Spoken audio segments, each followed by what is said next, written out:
Хәерле көн. Узган тапшыруда вәгъдә иткәнчә, бүген без Нижгар өлкәсе Сиргә чагында урнашкан татар авылларына сәфәребезнең йомгаклау өлешен тәкъдим итәбез. Бүгенге чыгарылышта без булып узган дистәдән артык татар авыллары тарихын искә төшерербез, милләттәшләребезнең хәзерге көндәге яшәешләренә, алдагы тапшыруларга кермәгән әңгәмәләргә аерым игътибар бирербез. Безгә бик кызык, без һәр вакыт чагыштырабыз. Чагыштырмача, безнең менә Нижгар татарлары ничек тора инде, без бит мишәрләр.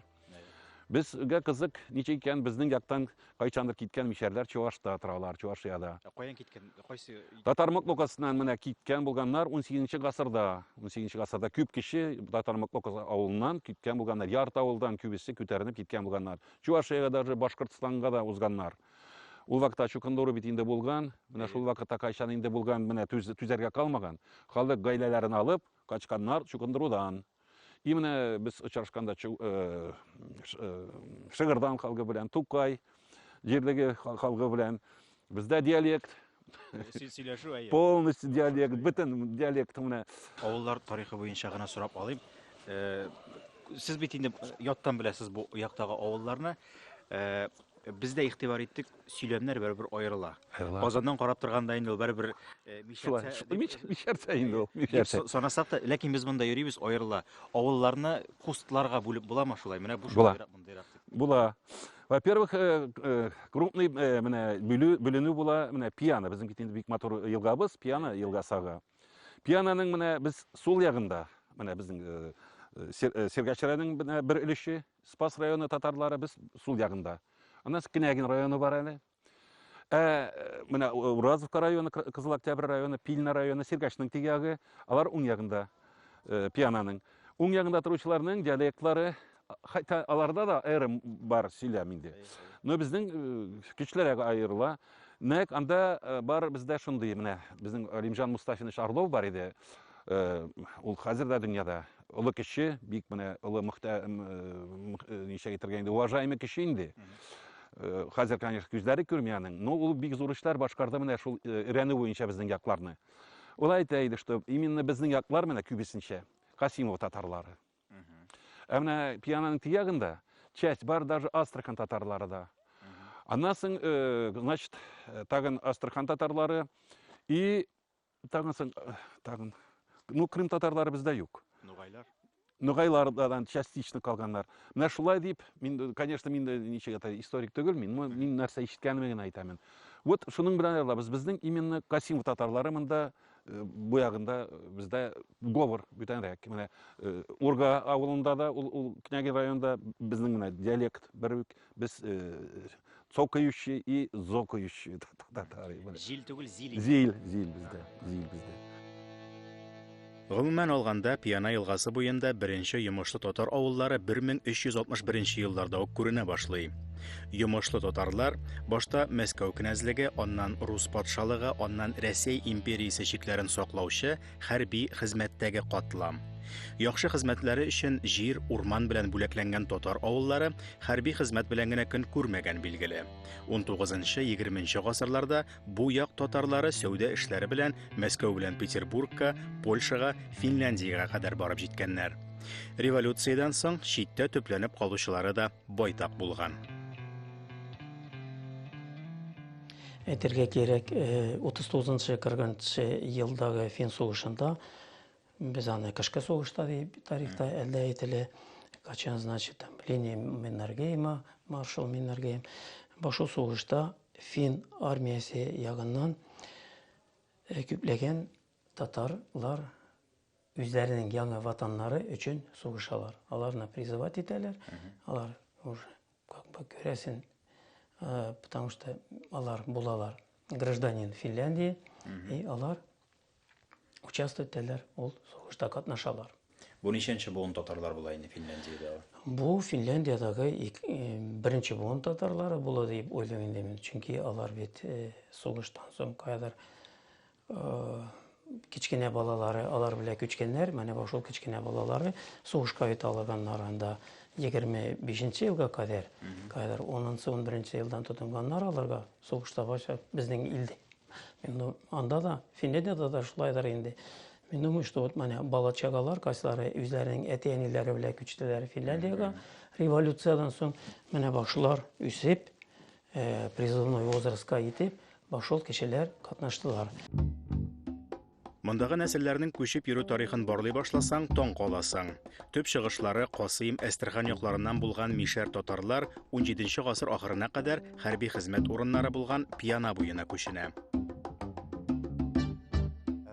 Гомумән алганда, ул чор өчен йөзләгән йомышлы татарның шушы бер җиргә килеп оешып урнашулары арзамас ягында да, Алатыр ягында да күзәтелмәгән. Аларны инде бирегә махсус хезмәт итәргә дип китерткән булалар. 18нче гасырга төрле сәбәпләр аркасында хәзерге Чувашия, Ульян, Башкортстан җирләренә, 20нче гасырга ул вакытта Рәсәй составында булган чит илләргә үк барып җитәләр. Ләкин электән аерым катлам кешеләре булганга, эшмәкәрлеккә осталыкларын куллана белгәнгә күрә бер кайда да югалып калмаганнар. Бүгенге көндә дә эшмәкәрлекләренә таянып яшиләр. Финансированы башта безнең бик матур финансированы барды эшмәкәрләр, шәһәр эшмәкәрләре, ике брат Хафизовлар, башкалар Кубанда безнең Абдуллиннар бар, Сафиннар, менә шулар ярдәм итә барды. Хәзер менә шулай тормыш бит урында гына басып тормый. Азрак кыенрак булды, конечно, финансирование, но опять эшмәкәрләребез бар, Дзержинск шәһәреннән, Нижний Новгород шәһәреннән, авылда да эшмәкәрләр ярдәмгә киләләр, безнең мероприятияларга менә үткәргә ярдәм итәләр. Үзләреннән дә сабантыларын уздырырга, менә ремонт водопроводлар бит бар, һәрбер авылларда безнең Сергач районында да, Пильна районында да, Кызыл Октябрь районында да, бөтен районнарда менә шул эшмәкәрләр безнең авыллар белән элемтәдә торабыз, и анда кирәк булган мероприятияларны без үткәргә тырышабыз планлаштырып. Бу як авылларының тагын бер үзенчәлеге, без беренче тапшырудан ук халыкның Мәскәүгә таралуы турында сөйлибез. Карап торышка бер дә алай дип әйтә торган түгел. Менә без хәзер инде үзәк урамнан да төштек, күпме йортларны күрдек, берсе дә ташландык йортка ошамаган. Ләкин менә бу урамда, менә машина торган якны гына карасагыз да, менә бер ызба, менә икенче ызба аның артында. Аларында кеше яши, менә бу урам буенча ике яклап карап менсәгез дә, бу йортлар барысы да буш тора. Хәзергесе вакытта. Аны инде шамаларга була. Капка төбендә бернинди эз дә юк. Капкаларында йозак. Ләкин бу әле генә килеп чыккан күренеш түгел. Биредә электән үк 3-әр, 5-әр, 6-шәр мең кеше яшәгән авылларда җир җитмәү сәбәпле читкә китеп эшләү гадәте булган инде. Бу табигый күренеш. Шул ук вакытта мәскәүчеләр авылларын ташламый, бөтенләйгә кире әйләнеп кайтучылары да юк түгел. Аллах кушкан булган 5 ел служить Тәрге армия сафларында, Перемдә, Свердловскида, Германияда, ул вакытта ГСВГ иде. Германиядан армияләрне, дүрт армияны чыгаргач, мин калдым Мәскәүдә. Мәскәүдә калдым, эшләдем департамент здравоохранения города Москвыда, больницаларда, 7-я больницада эшләдем. Это в районе Барболина, Сокольникта. Аннан соң предложение булды. Үзем дә постоянно тартып торды үземнең авылга, үземнең авылыма, үземнең йортым монда бар, әтинең йортында үземнең ызбам куйган. Шуңа күрә елның күп вакытларны старат теләйдем, отпускка килгәндә дә монда торырга. И бер вакытны решение шундый чыкты. Калырга авылда. Вот әле последний нәрсә кала, халял җифетемдә генә кайтарырга, балаларым зурлар инде, алар Мәскәүдә калалар. Халял җифетемдә кайтса, мин булдым иде бәхетле кеше. Алла бирсә. Ул әле эшли, ул миннән яшьрәк 5 яшькә. Так что ул бер сәкин эшли әле, пенсия, ничек әйтәләр, пенсия зарабатывает.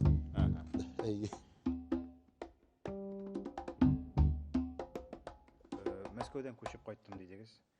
Бу яктагы авылларны күпме генә ишетмәсеннәр, мәскәүчеләр, алар Мәскәү ягына тартылалар, Мәскәүгә китә, авылларыннан яшьләр китә дип әйтеп торалар гел, ләкин кире кайтучылар да бар булып чыга. Бар, әлхамдулилlah. Ни өчен кайттыгыз?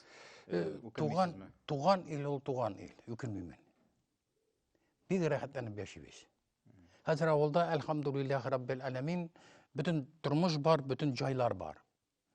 Бәдрәфтә өйдә, тахаратыңда өйдә, душавый кабиналарда бар да өйдә, газ белән ягыла, суы өйдә бар диде. Хәзер Безнең шәһәрдән айырма шушы гына.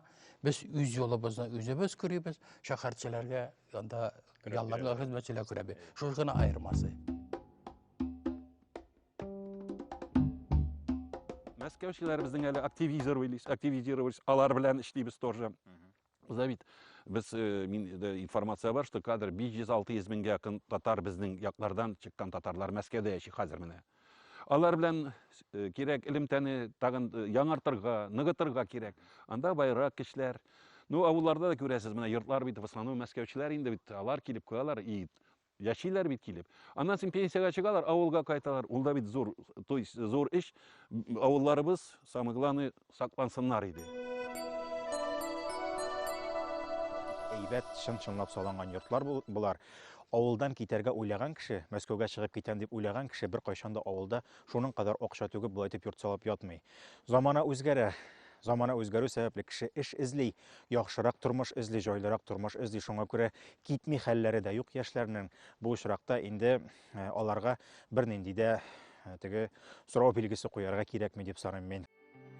Миңа калса, тарих белән кызыксынмаучылар да мишәр татар авылларының аеруча дини булганлыгын яхшы белә. Йомышлы татарлар булсалар да, бу якларда да чукындыру сәясәте барган. Совет чорында бар җирдәге кебек үк мәчетләр ябылган. Ләкин авыллар үзләренә генә хас йолаларын да, динне дә мөмкин кадәр саклаган. Ишле халык яшәгәнгә, хәлле булганнарына күрә мәчетләре дә күп төзелгән заманында. Безнең вот Чаулда монда, вот Спас районында, Чаулда бер сельсоветта менә Базлау сельсоветында 6 мәчет бар. И ни булганы безнең вообще-то безнең Нижгар өлкәсендә 60-тан 64 мәчет. Шәһәрдә бар, Первомайск шәһәрендә, Бор шәһәрендә, Дзержинск шәһәрендә 2 мәчет, 3 мәчет Нижний Новгородта, калганнары авылларда. Bütün мәчетләребез действующийлар. Күп мәчетләребездә күпсендә 5 вакыт намаз укыла. Җома намазын сөйләмибез дә инде, ул инде укыла bütün мәчетләрдә. Вот тырышабыз аны. Кызганычка каршы балаларыбыз менә азайганнан районнарда мәктәпләр калмады. Ну, калган мәктәпләрдә тырышабыз татар теле укытырга. Сафаҗайда да укыла, Кызыл Октябрь районындагы мәктәпләрдә дә, Уразкада да. Мәктәп темасына соңрак тукталырбыз. Ә менә авылда яшьләр аз дип әйтү чагыштырмача сөйләшү дип аңлагыз. Авылларда яшь буын фермерлары да, казылык җитештерүчеләре дә, терлек тотучылары да, башка бизнес белән көн күрүчеләре дә бар. Яшьләрчә бер юлы берничә юнәлеш алып баручылар белән очрашу да насыйп булды бу сәфәрдә. Мәсәлән, сезгә Муклаука авылына багышланган тапшырудан таныш булган Ринат хәзрәт. Нәрсә белән көн күрәсез? Мәчеттә бит инде хезмәт хакы дигән әйбер юктыр монда. Юктыр. Юктыр, зарплата юктыр. Булай үземнең эшем җирләр белән, игенлек белән, терлекчелек белән шөгыльләнәмен. Күбесенчә шулар белән торып, терлекчелек белән, хезмәт эше, кул хезмәт эше белән. Күпме җирегез бар сезнең? 50 гектар чәчелә торган. Анан промышленный җирләр асында үземнең складлар, комбайн техникалар. Терлек күпме? Терлек 40-ның өстенә, 40 башның өстенә. Ну, артырга ният бар, иншалла. Помещениялар зуррак кирәк, эшләрне иншалла китерсәк вакытларына тезеп, тагы да зурайтырга, терлекчелекне арттырырга, кормовой базаны арттырырга. Вот шулар белән тырышырга, эшләргә, хезмәтләргә кирәк. Гореф-гадәтләрне, телне саклау темасын дәвам итеп, биредәге татар авылларының төбәк яки район күләмендәге иҗтимагый оешмаларның чараларында даими катнашуларын ассызыклап узабыз. Шунысы мөһим, биредә зур чараларны да авыл мәдәният йортларында үткәрүне өстенрәк күрәләр. Әйтик, шул ук Пужар авылы мәдәният йорты залларын тутырып, Нижгар татарларының төбәк әһәмиятенә ия чараларны еш уздыралар. Ну, не әйтергә инде. Соңгы вакытларда бит на самом деле инде особенно Казаннан килгән концертларда йөрүчеләр әзәя бара.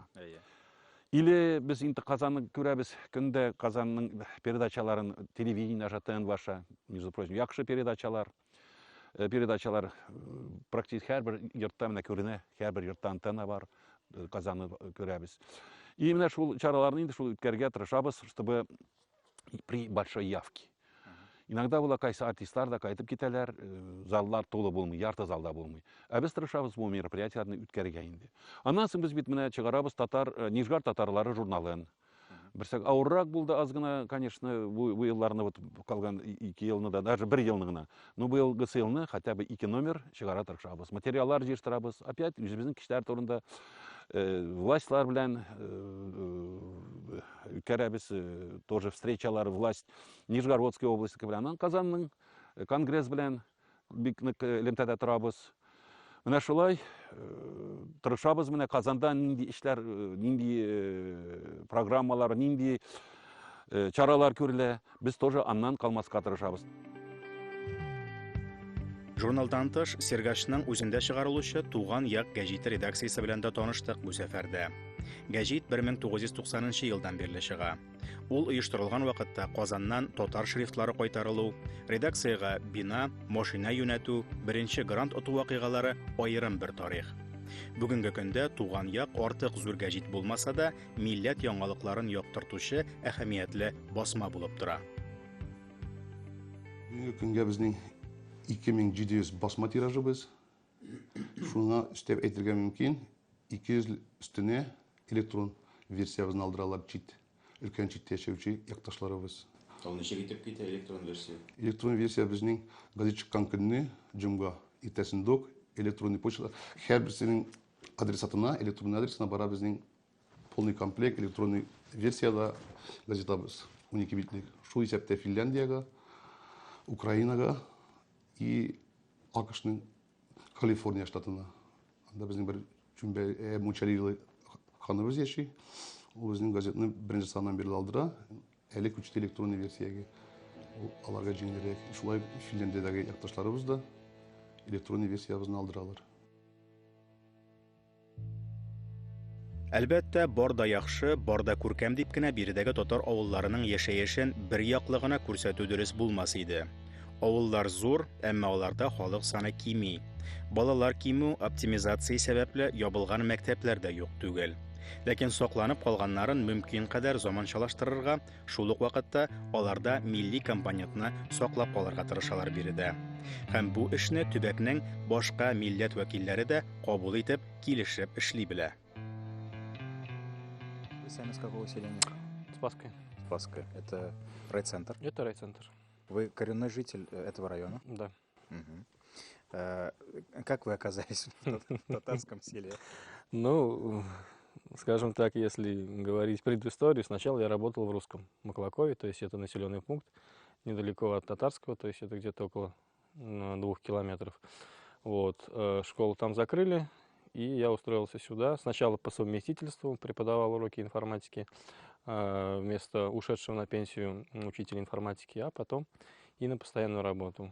После чего, проработав где-то примерно лет 6, директор школы Закия Салеховна Юнисова, она ушла на пенсию, и мне предложили должность директора.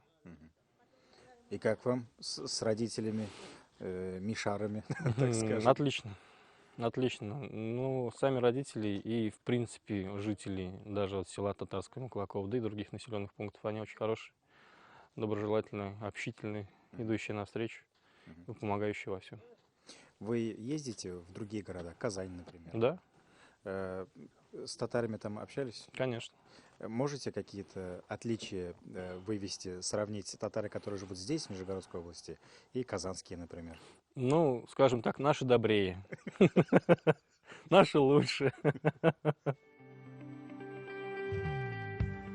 Нижгар ягына багышланган тапшыруларыбыз күп дигәндә 5 генә буласын алдан белсәк тә, сәфәребездә мөмкин кадәр күбрәк татар авылларын күрергә, сезгә җиткерергә тырыштык.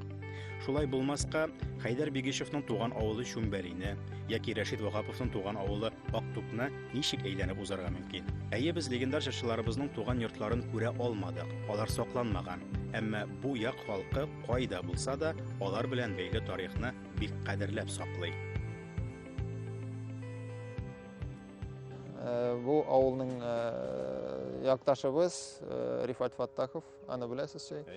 Ол узак еллар инде Рәшит Вагаповның иҗатын, аның тормыш юлын изучать итте, һәм китаплар да язды. Бүген менә Рәшид Вагаповның фондының руководителе була ул. Вот, аның тырышлыгы белән күбесе фактлар әле инде, скажем, достояние общественности булды. Вот, шунардан Рәшид Вагаповның исемен онытмыйлар. Күбесе халык, ну, яшь халык инде авыррак, яшьләр. Ул халык инде Рәшид Вагаповның кем икәнен, кая торганын, кем булганын беләләр. Сез кайдан бик яхшы беләсез, сезне бит әле карт дип әйтеп булмый. Мин ул хәтлем карт булмасам да, Рәшид Вагапов минем бабаемның кече браты була. Минем бабаем Абдулкадирның кече браты була. Тагын бер игътибарны җәлеп иткән үзенчәлек балаларга мөнәсәбәт. Әйе, әти әни кайда да бер инде ул, баласын яхшырак шартларга, бу очракта Мәскәүгә җибәрү ягын карый. Ләкин балалар әти-әниләренең кәсепләреннән, авылларыннан барыбер аерылмый. Пужар авылында Вафа абыйның бөтен гаиләсе өмәгә җыелган. Мәскәүдә эшләүче оныгы да махсус кайткан. Казылык тутырып бетерешкә көне буе аяк өстендә эшләгән ул кыз бала мәдәният йортына килеп биюдә башкарды әле. Бер уйлаганда Мәскәүгә киткән кыз балага татар биюе тормыш өчен ул кадәр кирәк тә түгел бит инде. Әмма тәрбия шулай куелган. Кирәк. Үмітлер бір шул мене каятада тіл оқытыла, аларны инде, алар біздің оқытушыларны да туған якна хезмәт шәкерт тарту ниятеннән біз айга бір чыгарабыз шәкерт кушымтасы. Ол ориентирован инде мектеп оқытушыларына, алар безгә тырышып язалар, мектеп тормышларында ни булганнарын, каникулларындагы яшьләрне җәлеп итү үзеннән инде татар теленә, татар милләтенә, татар мөхитенә дип әйтик инде яшьлек кушымтабыз бар. Яшьлек кушымтасы тоже яшьләрнең тормышын чагылдырабыз. Үрнәк итеп китерәбез, ничек авылда да яшьләр кала, яшь гаиләләр төзиләр, үз иҗатлары белән яшиләр. Шундый материаллар эзләп табабыз авыллардан, шуларны ачып салабыз. Аларның үрнәгендә үзгәләргә әйтмәк идебез. Авылда да яшәп була. Димәк, әгәр иренмәсәң, тырышып эшләсәң, шулай татар телен саклап, төп максатыбыз татар телен саклап калу, иң мөһиме. Шулай да авыллар картая, кечерәя. Мәскәүгә китүчеләр туган нигезләрен ташламасалар да, аларның кире әйләнеп кайтулары олыгайгач кына була шул. Ләкин авылны ташландык дип әйтеп булмый, чөнки булар барысы да мәскәүчеләрнең йортлары. Ягъни Мәскәүгә барып эшләүчеләр, инде яз җиткәч, җәй айлары җитә башлагач, авыл янәдән җанлана һәм барлык шушы йортларга да, шушы ызбаларга да, бу якча әйтеп әйтсәк инде, халык кайта, үз нигезләрен ташламый. Шуңа күрә дә алар бүгенге көндә дә ямьле булып, инде мотор булып безне каршы алып торалар. Шуңа күрә бу урында теге авыл бетә, авылны ташлап китәләр дип әйтергә әле бердә ашыгырга ярамый.